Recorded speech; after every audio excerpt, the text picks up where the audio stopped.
yang sama-sama kita cintai, Syekhuna, pimpinan pesantren. Mudah-mudahan Allah selalu menjaga beliau, menyehatkan lahir batinnya, memudahkan segala urusannya, memanjangkan usianya, dan terus mengalirkan, menurunkan berkah-berkah ilmu beliau kepada kita semua. Amin ya rabbal alamin. Para kiai, para asatidz, teman-teman seperjuangan, para guru, anak-anakku, para santri semuanya, pada hari ini 22 Oktober 2020 kita mengadakan upacara peringatan Hari Santri Nasional. Satu hari yang secara khusus dinisbatkan kepada kalian sebagai santri, kepada kita sebagai santri. Ketika kita berbicara kata santri, maka kita akan menemukan beberapa kata padanan di dalam literatur, di dalam rujukan-rujukan bahasa Arab tentang ilmu. Kita bisa menemukan kata muta'allim, kita bisa menemukan kata talibul ilmi, kita bisa menemukan kata tilmidz, kita bisa menemukan kata mutafaqih fiddin. Semua itu dalam bahasa Nusantara adalah santri. Jadi santri adalah seorang yang mempelajari ilmu, muta'alim. Santri adalah seorang pencari, talib. Santri adalah seorang mutafaqih yang terus berusaha untuk memahami, mendalami agama. Dan santri adalah seorang tilmidz yang di depan gurunya dia adalah bukan siapa-siapa. Dia adalah murid yang punya keinginan yang tinggi. Dia adalah sahib yang selalu menyertai, membersamai gurunya. Jadi dalam hubungan dengan guru, santri adalah tilmidz dan sahib. Sehingga santri-santri Rasulullah itu disebutnya ashabi Rasulullah, sahabat-sahabat Rasulullah. Aslinya adalah sebetulnya murid Rasulullah, tapi nggak dipakai kalimat itu untuk menunjukkan hubungan yang sangat dekat dengan Rasulullah SAW. Murid-murid Imam Asy-Syafi'i disebut ashabus Syafi'i, maksudnya murid, bukan teman yang ilmunya selevel, tapi murid yang memang jauh di bawahnya. Tetapi dalam kaitannya dengan ilmu, santri adalah talib, santri adalah muta'alim, santri adalah murid, santri adalah mutafaqih. Nah, kita udah, ini hari santri yang keberapa di negara kita? Bagi saya ada pertanyaan besar. Apa yang membedakan kita sebagai santri sebelum ditetapkannya Hari Santri Nasional dengan setelah ditetapkannya? Kalau bedanya hanya upacara seperti ini, maka itu perbedaan yang dangkal dan di permukaan. Kalau bedanya hanya berseliwerannya setelah ucapan selamat, baik berupa lembaran-lembaran, grafis-grafis digital, atau apapun itu, maka itu hanya perbedaan yang di permukaan saja, perbedaan yang dangkal saja. Pada kesempatan ini saya ingin mengajak semua, karena kita semua adalah santri, saya adalah santri, maziltu taliban, selamanya saya santri. Bahkan kalau ada orang yang tidak mau menyebut dirinya santri, itu bisa karena beberapa hal. Bisa karena memang dia malu, karena nggak pernah jadi santri yang benar, dah yang ngaji jadi erak nyebut santri itu. Atau mungkin makna lain yang tidak semulia dengan predikat santri. Anak sekalian, saya ingin mengajak diri saya dan semua peserta upacara ini untuk mari kita temukan apa yang harus membedakan kita setelah negara kita, dan ini patut kita syukuri, merespon, mengapresiasi peran santri di Indonesia sehingga ditetapkannya Hari Santri. Setelah sebelumnya orang kalau mendengar kata santri itu identik dengan kampung, identik dengan lembaga pendidikan yang nggak formal, identik dengan nggak ada ijazahnya, kurang bagus. Tapi kemudian sekarang tidak ada hari siswa, hari mahasiswa, tapi yang ada adalah Hari Santri Nasional, sehingga orang yang tidak pernah nyantri pun ingin disebut paling santri. Orang yang tidak pernah mencium bau kastrol, bau liwat, bau kitab kuning yang baru dibeli pun, bau mangsi untuk ngalogat pun, ramai-ramai sekarang kita ingin disebut paling santri karena mereka tahu nilai jual santri bil ardu wapis sama, di bumi dan di langit, luar biasa mahalnya. Nah, kalian yang udah ditakdirkan, kita anak-anak sekalian yang udah ditakdirkan sebagai santri, sekali lagi harus kita menemukan beda yang fundamental, perbedaan yang mendasar setelah ada hari santri dengan sebelumnya. Kita lihat dulu, kenapa hari santri diambil tanggal 22 Oktober? Ada momentum apa? Ada kejadian apa? Ada hal besar apa? Karena dalam ilmu sejarah untuk menentukan sesuatu, tanggal berapa hari apa itu harus ada kaitan peristiwa sejarah yang sangat mendasar.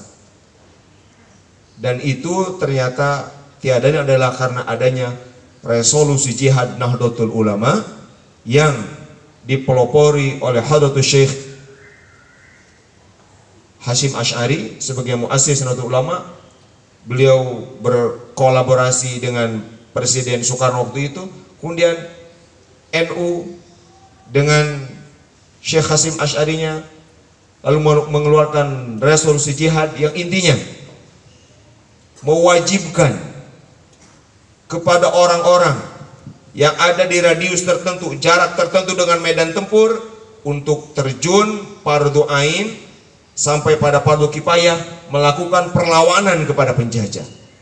Yang kemudian resolusi jihad ini menghasilkan perlawanan yang luar biasa dari bangsa Indonesia, melahirkan semangat juang yang makin tinggi dari bangsa Indonesia, khususnya dari kaum santri.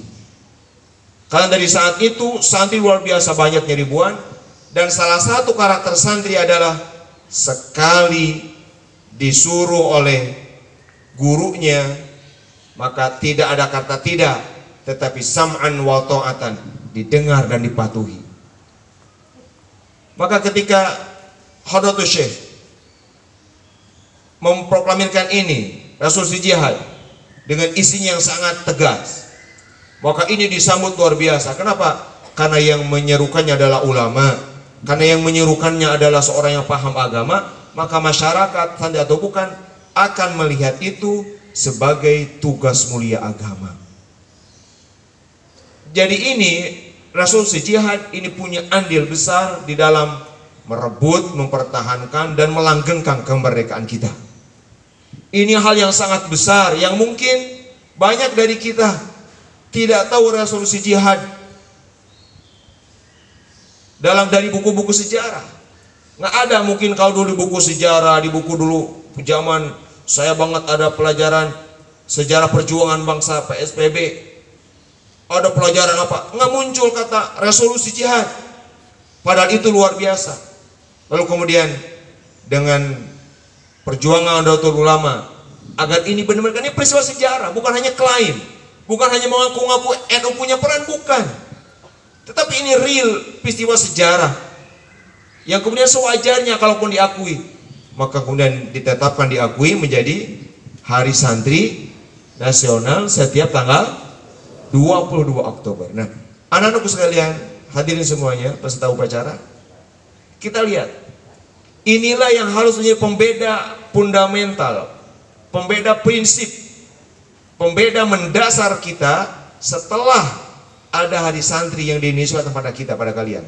Yaitu apa? Peran besar untuk bangsa dan negara ini. Saya garis bawahi. Kita harus punya peran besar melebihi siapapun pelajar non santri. Kita harus punya peran besar untuk bangsa dan negara ini seperti diwariskan Syekh Hadratus Syekh, para ulama-ulama kita di pesantren-pesantren untuk bangsa ini yang diawali dengan tugas agama. Bukan pamrih ini itu bukan, tapi hanya karena memang kita diajarkan oleh para ulama untuk hubbul watan, mencintai negara ini. Dulu ketika para ulama, sehingga banyak pahlawan nasional berbasis pesantren dari pesantren, bukan karena ingin disebut apa, bukan. Hanya satu saja, yaitu menjaga agama. Karena ketika ada penjajahan luar biasa, itu tidak ada ketenangan beribadah, khawatir. Dulu di negara kita sempat ngerasa orang kalau sholat khawatir, sempat ngerasa kalau memakai simbol-simbol Islam itu khawatir. Dulu sempat terjadi kayak gitu, memakai kayak gini khawatir, karena langsung akan ketahuan, oh ini santri. Kalau santri, wah ini pasti punya semangat juang yang beda. Itu sempat terjadi seperti itu. Sampai kemudian juga dilawan oleh para ulama kita dulu. Maka kenapa dulu ada ulama yang mengharamkan dasi?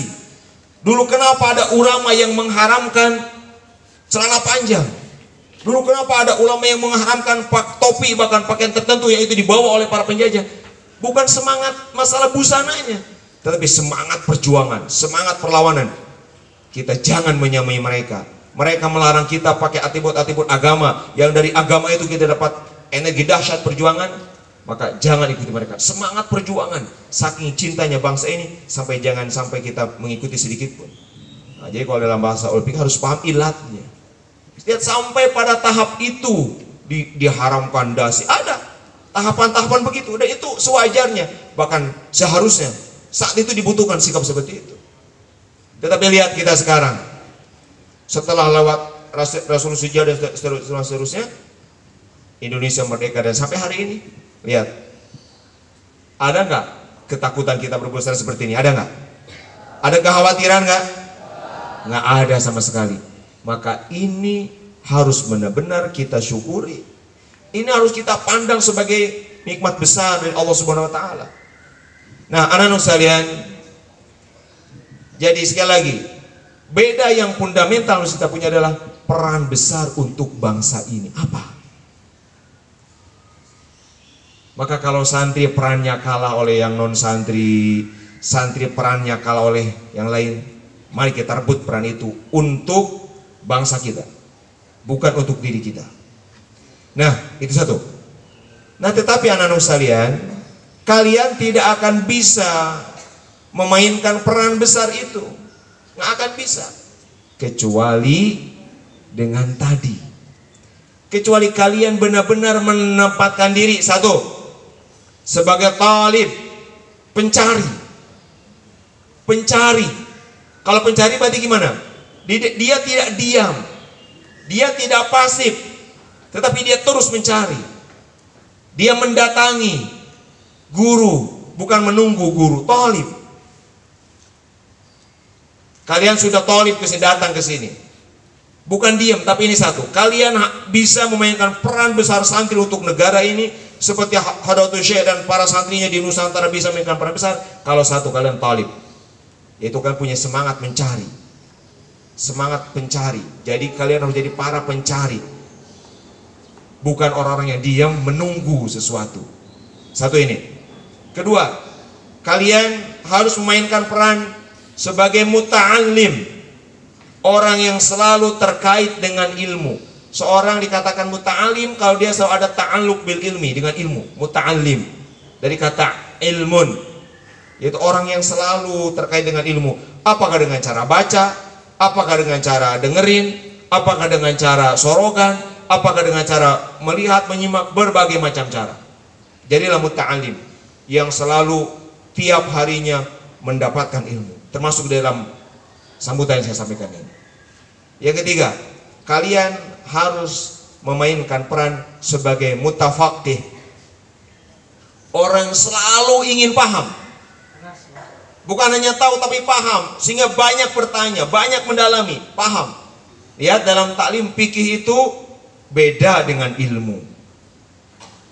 Fikih itu akhassu minal ilmi, dia lebih spesifik, lebih dalam daripada ilmu.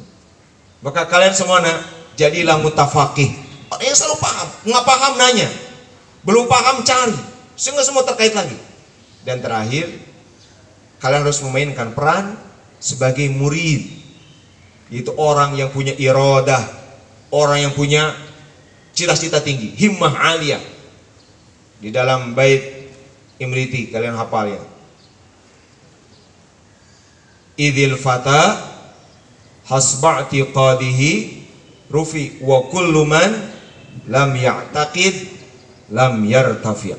Anak muda seperti kalian, itu diukurnya dengan tekadnya. Orang yang tidak punya tekad, orang yang tidak punya cita-cita, lam yartafi', enggak akan naik tingkat, enggak akan naik. Kalian semua, lihat semuanya, lihat gua semua.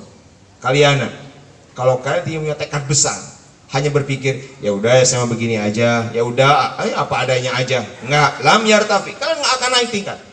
Tapi kalian akan punya peran besar 5 tahun, 10 tahun untuk masa ini. Kalau kalian dari hari ini, saya harus begini, harus begitu.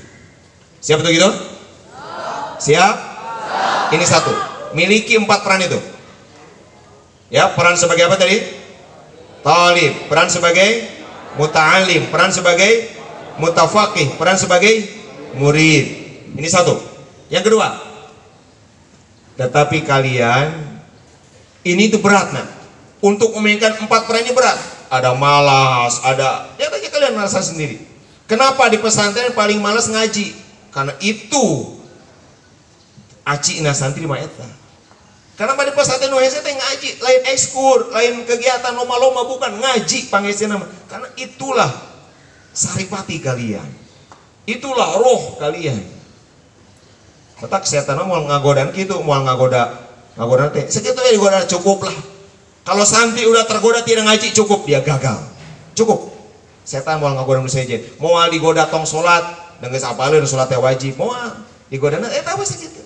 Tong ngaji lah, tong ngawuruk gitu. Mun santri teu ngaji usah teu nguruk, yang terjadi adalah jahal. Udah, itu musibah besar, kebodohan. Nah, tetapi ini berat. Nah, untuk berat ini perlu kita suplemen. Kita perlu energi, perlu vitamin. Nah, vitamin untuk yang 4 ini 2. Perankan diri kalian, diri kita sebagai tilmid dan sebagai sahib untuk guru-guru kita. Apa itu tilmid? Tilmid, orang yang benar-benar menempatkan dirinya rendah hina di depan guru.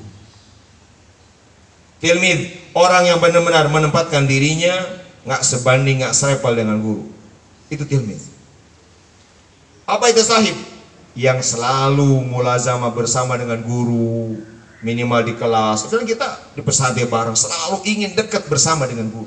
Seneng kalau ada kesempatan apapun, mau ngaji, mau ngobrol, mau makan, mau disuruh, mau apa, tapi itu mendekatkan dengan guru. Santri harusnya menganggap itu sebagai vitamin, energi, suplemen. Wah, asik, saya jadi dekat dengan guru karena saya disuruh ini. Wah, saya jadi dekat dengan guru karena saya diminta ini. Wah, saya jadi dekat karena saya disuruh ngaji. Sebagainya. Sahib, ada suhbah, ada kebersamaan dengan guru. Baik tuh? Nah, dari tilmid dan suhbah inilah lahir ini jurus fundamental santri, ya, jurus jihad utama santri itu at-ta'zim wal hurmah. Nah, terakhir 3 ya. Satu, perankan 4 peran. Yang kedua, perankan 2 peran. Yang ketiga, untuk bisa memiliki peran-peran besar dalam kehidupan, kalian harus punya relasi, punya hubungan, punya penglihatan yang jauh keluar. Makanya kenapa di kita ada lomba, kita ikuti urusan menang kalah belakangan. Kenapa kalau ada ini? Untuk apa? Untuk kita tahu talawunuz zaman. Kalian yang kalian sekarang SMP, Sanawiyah, SMA Aliyah, kalian tidak cukup tahu permasalahan SMP, SMA, tapi harus tahu nanti kalau saya kuliah apa yang saya hadapi. Yang sekarang SMP, Sanawiyah, kalian harus mulai bertanya, nanti kalau saya Aliyah saya akan menghadapi apa. Kalian yang sekarang masih santri, tanya kepada asatid, nanti kalau saya jadi asatid, jadi guru seperti guru-guru saya, apa yang akan saya hadapi. Santri harus jauh punya visi ke depan. Talawunuz zaman, tahu perubahan zaman. Kalau udah tahu begitu, maka ilmu kalian itu akan manfaat. Kalau kalian nanti ke depan lihat persaingan kita makin global. Tapi kalau kalian melakukan yang 3 ini sehingga kalian paham ilmu agamanya dalam, ibadahnya benar, akhlaknya baik, dengarkan kata Bapak ini. Jangan khawatir, kalian tidak akan kalah dan tersisih dari persaingan. Sekali lagi, kalau kalian punya paham agama yang mendalam, kalau kalian punya ibadah yang benar, kalau kalian punya akhlak yang baik, bayangkan 10 tahun ke depan saingan kalian wah dari mana-mana. Tetapi kalau kalian punya 3 ini, pegang kata-kata ini, kalian tidak akan tersisihkan. Paham dong? Ini. Nah, yang 3 ini muaranya ke sini. Kalau kalian paham agama, dalam bener ngaji agama paham, walaupun nggak bisa bahasa Inggris, walaupun nggak bisa bahasa-bahasa asing, cuma bisa Indonesia dan Sunda doang, jangan khawatir. Ilmu agama tidak akan pernah hilang dari kehidupan. Ilmu agama selalu jadi kebutuhan vital.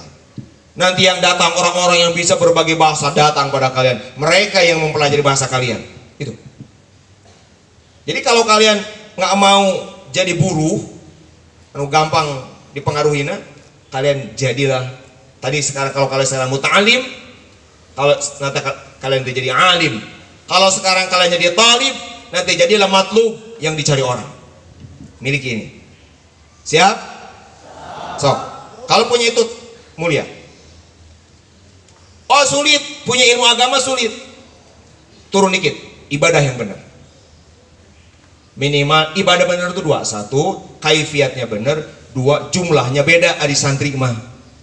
1, benar tata caranya. Benar. Teu bisa ngaji kita bernama, tapi bisa nunjukkan kieu salat nu bener mah. Teu bisa maca kitab nama, teu ahli, tapi bisa nunjukkan inilah wudu yang benar, inilah haji yang benar, inilah umroh yang benar. Kalian akan dapat tempat dimanapun. Ya, ibadah. Karena untuk benar ibadah nggak harus pintar sebetulnya. Untuk benar sujud, karena untuk nggak harus bisa baca kitab sebetulnya. Bener wudu anu butuh baca kitab mah, mun orang kayak jadi menghadapi masalah, itu butuh gitu. Itu cukup dengan ilmu praktis, harusnya ilmu analitisnya. Nah, sulit juga ibadah. Lihat yang ketiga, akhlak. Jadi santri mah kita beda santri mah. Apa? Oh, duhana beda. Oh, ada witirnya. Oh, ada sholat awabinnya. Oh, itu harus beda. Kalau kalian begitu, nggak usah dipopulerkan. Allah yang mempopulerkan kalian. Dan yang terakhir adalah akhlak yang baik. Harus beda dengan non santri. Siap? Coba tunjukin akhlak baiknya gimana. Baris yang baik. Di depan guru seperti apa? Kepada guru seperti apa? Kepada kakak kelas seperti apa? Kepada adik kelas seperti apa? Kepada sebaya seperti apa? Itu akhlak. Kalau kalian punya akhlak baik, maka walaupun bodoh, itu lebih Allah cintai daripada ahli ibadah yang akhlaknya buruk. As-sakhiyul jahul ahabbu ilallah minal abidil bakhil. Jadi akhlak itu membuat membuat kebodohan tuh jadi punya nilai gitu. Aya boga akhlak mah. Komo lamunnya alim ya akhlakna saya. Baik, ini bisa dipahami semuanya? Ini saya kira pesan saya di hari santri ini. Genggam ini, pegang ini, wujudkan, karena kalian punya peran besar untuk bangsa ini. Mari kita warisi peran besar yang dicetuskan lewat Rasul Sijihad Harutu Syekh untuk kita sekarang. Ingat-ingat, santri harus beda daripada non santri. Demikian, mudah-mudahan jalan yang manfaat. Semoga kita punya peran besar, dan mari kita jaga NKRI, jaga Indonesia dengan menerapkan apa yang sering dinasihatkan oleh Syekhuna pada kita, dengan menerapkan Islam Ahlus Sunnah wal Jamaah dengan segala ajaran dan cara berpikirnya. Demikian, terima kasih. Hadani Allah wa iyyakum ajma'in wa rahimakumullah. Wallahul muwaffiq ila aqwamit thariq. Wassalamualaikum warahmatullahi wabarakatuh.